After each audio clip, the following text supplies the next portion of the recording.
So AI can write an article for you today.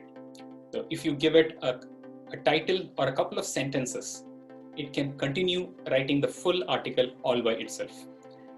Based on the first line or so, it can pick up the tone and it can also adapt to that style.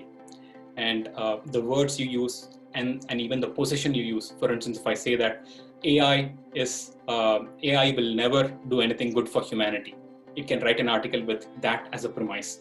So it's very interesting. And here's an example.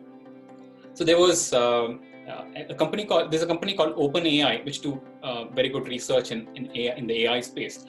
And this is a line written by humans, initially 2 lines. Let me read it out. In a shocking finding, scientists discovered a herd of unicorns living in a remote, previously unexplored valley in the Andes Mountains. Even more surprising to the researchers was the fact that the unicorns spoke perfect English. So intentionally, they're trying to test the AI. So let's see how the AI continues and writes this entire article. So I'll read the first few lines. The scientists named the population after their distinctive horn over its unicorn. It's getting creative and it has invented a name. These 4-horned silver-white unicorns were previously unknown to science. Again, creative. And I'll skip to the third paragraph. Dr. George Perret, an evolutionary biologist from the University of La Paz.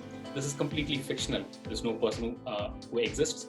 And there is a university somewhere, but it has coined this. So it is creating characters and creating scenarios. And this is fascinating. And so let me ask you, what do you think is an application of an AI which can write articles like this? What comes to mind? Where can you use it? Email clients. Okay. Gmail, yeah. I think that's a good formal business application, writing emails for us. What else? Anything wild? Fictional stories. Okay, fictional stories. What if we take that a little further? Fake news. Right? So it can generate fake news at scale. And this is one of the reasons why OpenAI, when they came up with this, they said it was too dangerous to be made public. And by the way, this was last year. And this is called GPT-2. And it was also a good marketing twist to it because they said it was too dangerous to be released. And naturally, the entire internet picked it up and started talking about it. And around last month, they came up with a newer version of it called GPT-3. That has a lot more capabilities than what we are seeing here today. And the internet, again, went crazy. There are numerous applications of GPT-3. If you go to internet and just search for GPT-3, you will be amazed. I've just linked here, have a lot of links in this PPT. The bottom left link is an example of an article written by GPT-3, published in The Guardian. So I used an AI, not this one, but I used an AI to write an abstract for my talk today. So I gave it my title and I saw what kind of an abstract it came up with. It wrote a nice big article with all the references. Not a great piece of writing, but definitely a good starting point, and it made sense. So this is where AI is today with reading and writing. And AI can generate pictures for you. So here's a quick quiz. So here are four pictures of people, but only one of them is real.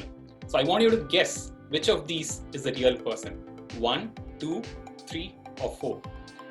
So you can just speak up or reply on chat.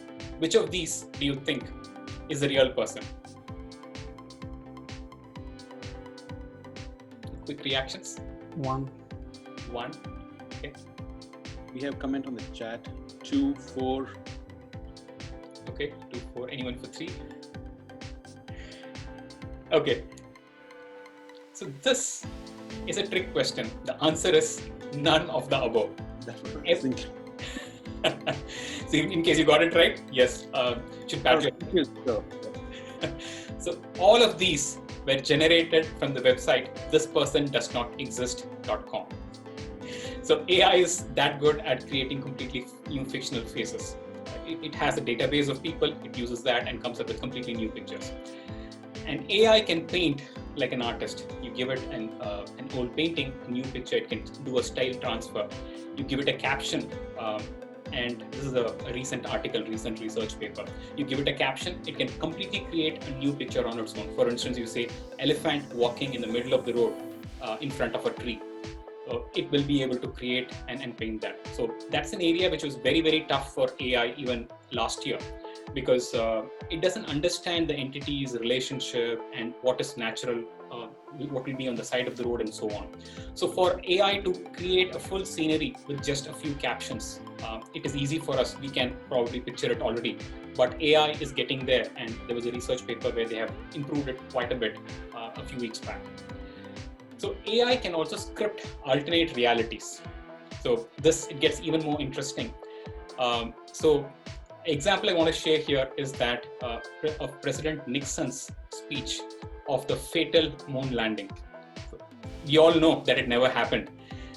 It was a successful mission, but here there was a speech written for President Nixon in case this landing did not go well. And it was obviously never read until recently, where there was a company which took this up and they wanted to show the AI capabilities, and they recreated and they imagined how President Nixon might have read this out, including the lip movements syncing with the text and generating his voice and all of that. So it's a complete package. Anyone looking at this video will not even guess that this is fictional. So that is the part. Just like text, even it can create videos. So it is difficult to believe what you see, and AI is going to make it even more tougher.